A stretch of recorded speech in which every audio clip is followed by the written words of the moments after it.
Choose you this day whom you will serve. As for me and my house, we will serve the Lord.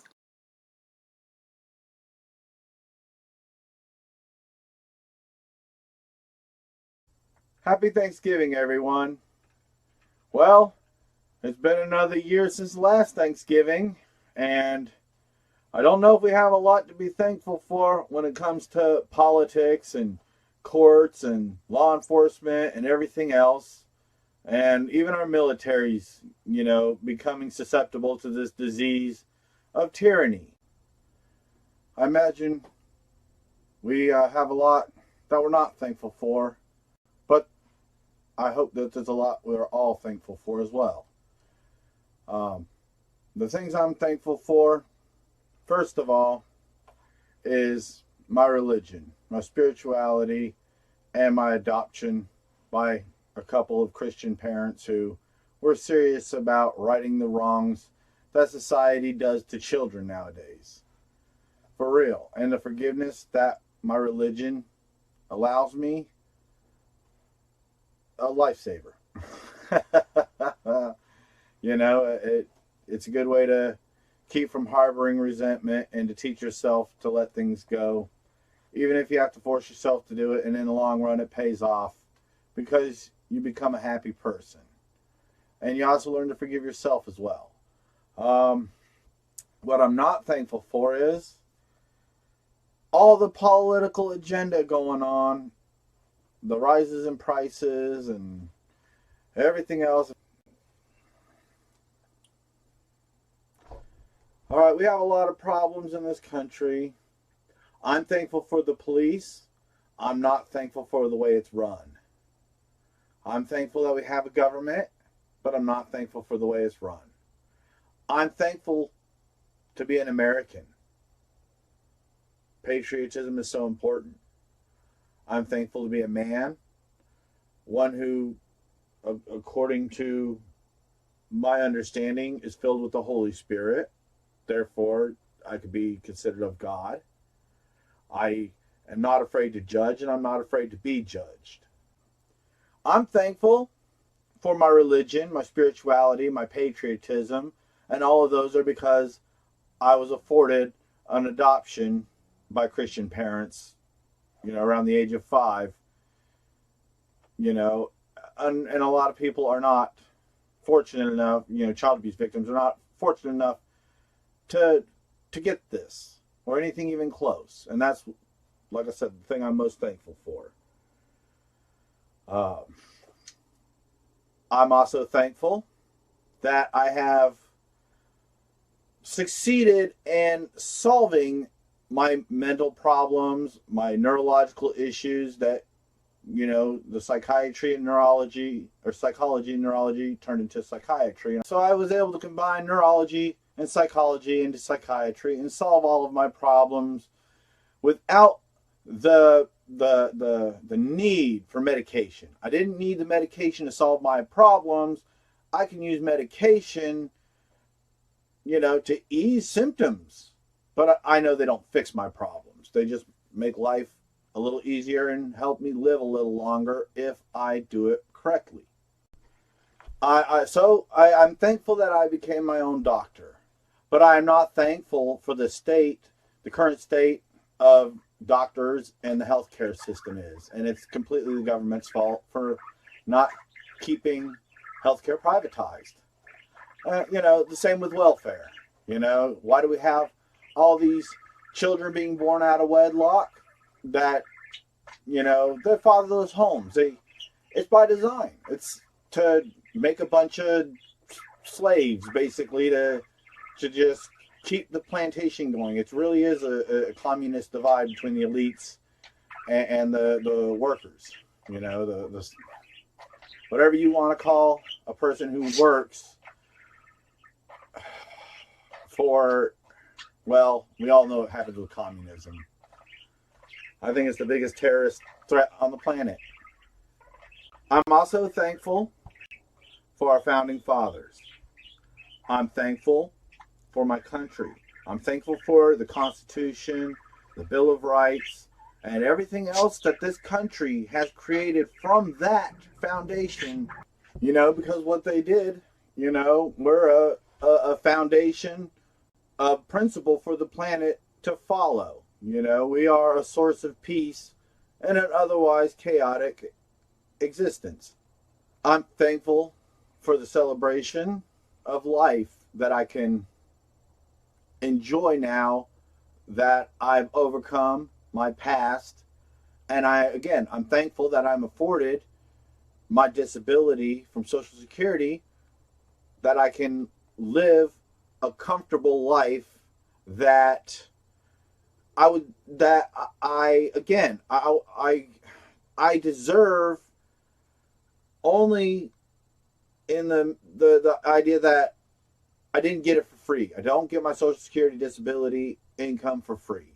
I really did, hardcore victim of child sexual slavery due to the welfare. I got a job. I paid into it. I had seizures. I paid for a doctor to solve it. He supported my suicide when the pills wouldn't solve it because it's an anxiety disorder and not epilepsy. You see what I'm saying? And then I ended up in the psych ward, being misdiagnosed there as well. Because again, they just wouldn't accept the reality. Because, well, I take that back. Some of them, all right, I think I've talked about this before. So, I'm thankful that I'm becoming more socially acceptable and that I'm growing in my spirituality. I'm attending church, I'm volunteering, I'm keeping my life maintained. I've got my home almost near in order. In fact, I'll be moving soon, and I'm thankful for the adventure that's going to provide, and maybe an ease of living. If I'm closer to town, transportation won't be as big of a deal, and maybe I can afford to make some friends that way. You know, I'm thankful for the family, around those adopted parents. I'm thankful for the relationships, good and bad, in the past, and trying to have some relationships here in the present. And I'm thankful that I found a legal way to transport myself aside from the seizures, without having to physically stress my body, which is, kind of wore out from all the abuse and seizures. I'm thankful that, again, with the help of my family and disability income, I'm able to afford that and afford a place to live. I'm thankful that I've got the mindset, again, to be getting it in order and to keep it up and even try to maintain, save, or resell it and not just throw it away like I've done with a lot of things, material possessions in my life that I just couldn't seem to handle because of those points in life. I wasn't ready for them. And I'm thankful that at this point in my life, I'm continuing to develop, and it's going to be a lifelong thing as far as I can tell. I'm thankful that my talents with music is getting better, but that's practice, and it's not a rapid development, but it's still pretty good for a person missing parts of their brain, especially that doesn't connect well. You know what I'm saying? I'm not, the doctor misdiagnosed the anxiety disorder for epilepsy, but it doesn't mean I don't have a little epilepsy up in there somewhere. I'm thankful for my self-regulation, my ability to regulate myself. I get out of control when an emotion pops, but I've got the outside wherewithal to, even if I have to kind of stop and just do nothing but make sure I don't do anything that I'm going to cause permanent damage in the future. And sometimes the outside world can't handle that, and I've been getting much better at having the confidence of just saying, stop. I'm the one missing parts of my brain. I'm the one who hasn't committed crimes. You slow down away from me. And if you can't, go the other way. If you're gonna put my life in danger, well, why? Why would you do that to a former child sex slave, who's waiting to have sex until he's married and accepts the fact that he's probably never going to have married, let alone ever a girlfriend, or of course I won't have boyfriends because that whole department is mental illness. body dysphoria, I got that right that time. Disorder, which is, schizophrenia, or at least dissociate disorder, I think. I guess it depends on how far you take it.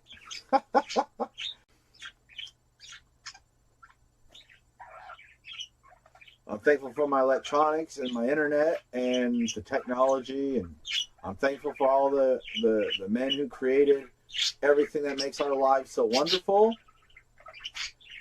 I'm thankful that I still have really good hearing, and I'm thankful that I'm smart enough, again, to within reason take care of my body for the long run, despite all the problems I had in the past with with all the seizures and all the stigma and the shaming, and I went through quite a bit of self-harm and even a little suicidality here and there, and that's and for me to be in this kind of shape is pretty good. In fact, the only thing that's really in bad shape about me, besides my back, just again, lots of seizures, lots of the S word up inside of me when I was really young. It really does mess up the nerves and the cartilages and stuff down in there.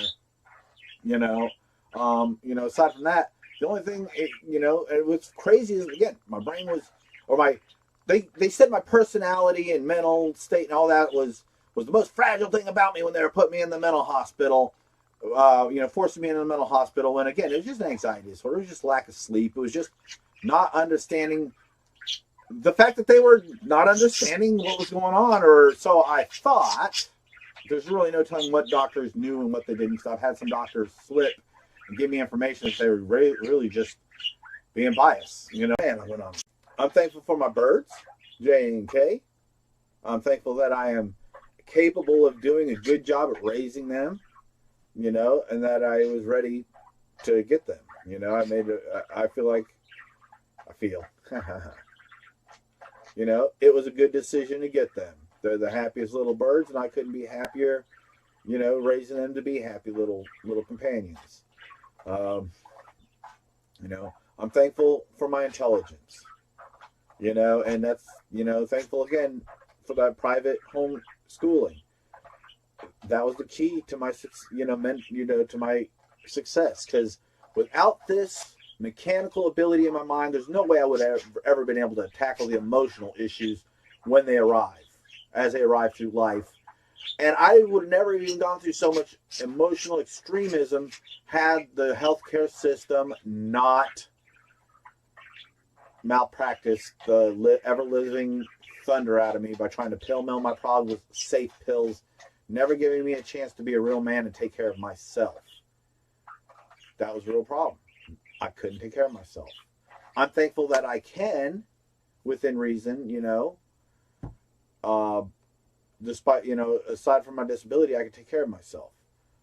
Even if I were to lose my disability income, I'd still survive. It would just be a lot more difficult, and I would have to, become more capitalist than, emotionally regulating.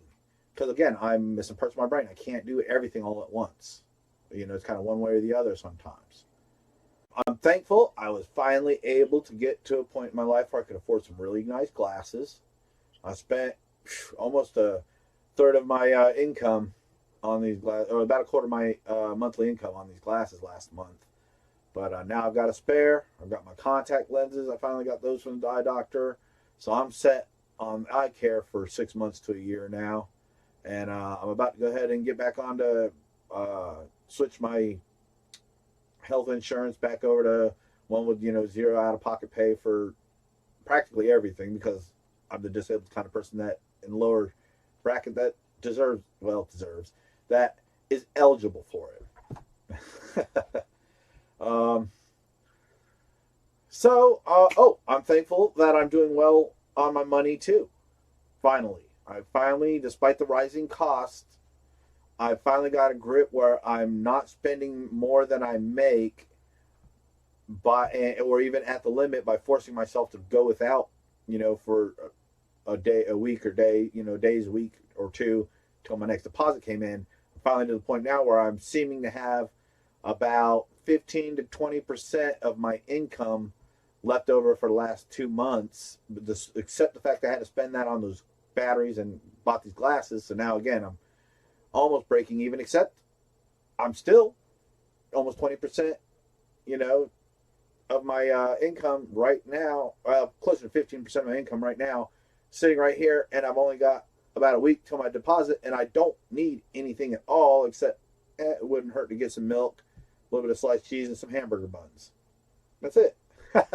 You know, and those are all things that you kind of have to get several times a month. That you can't just stock up on them like I try to do with everything else. I mean, my fridge is still full of beer. I still got over half a bottle of big old decent brandy. You know what I'm saying? I still got some of my medical marijuana left over. I was able to fix this with some caulking. So I've got my double percolator going on, and I'm thankful for that I'm allowed to use medical marijuana now, because that was another big thing that was a big mess up in our country, was criminalizing substances, any of them. If it had never been criminalized in the beginning, then the people that couldn't handle it would not handle it. But with the criminality, they get just enough to stay high and start drug rings and gangs and violence and throwing people in jail for what they do with their own body, even if they're not harming other people. Just, you can't have that in a free country. And at this point, like welfare, several generations in, we kind of now, if we were to just shut off welfare tomorrow and make all drugs legal, between you and me, I would kind of, a part of me wants to see that happen, but part of me realizes that that's may not be for the best. Maybe I'll do a little bit of thinking about that and make something out of it. Well, I imagine I've gone on long enough. If you don't believe in God, talk, to somebody about, somebody close to you about it, and see if that's a decision that might help you understand that life is bigger than you. Well, I hope you have a happy Thanksgiving. Take care of yourself and your loved ones in good, wholesome, righteous ways. Don't mow down traffic, and don't attack people taking care of their property. Doesn't matter what race you are. And, toss it out in there real quick. I think that Ahmaud Arbery was totally wrong. I think it needs a mistrial. That I totally believe that those people were justified in their, quote, vigilantism. I think that their citizen's arrest was totally justified. Or at least needs a much more realistic judgment. What happened in that courtroom, in my opinion, was mob rule. It is what it is. And I'm so glad that Kyle Rittenhouse was proven, or is not guilty in the court of law. Because if he was, it'd be over. Our Second Amendment would be just bye-bye. There's no reason to have it unless you just stay locked in your house all day. Stay locked in your house all day. Somebody breaks in and you shoot them. Heck, the way things are going, you're still probably getting in trouble. And I'm not thankful for that, but I am thankful you watched this. See y'all later. Answer the phone, Joshua!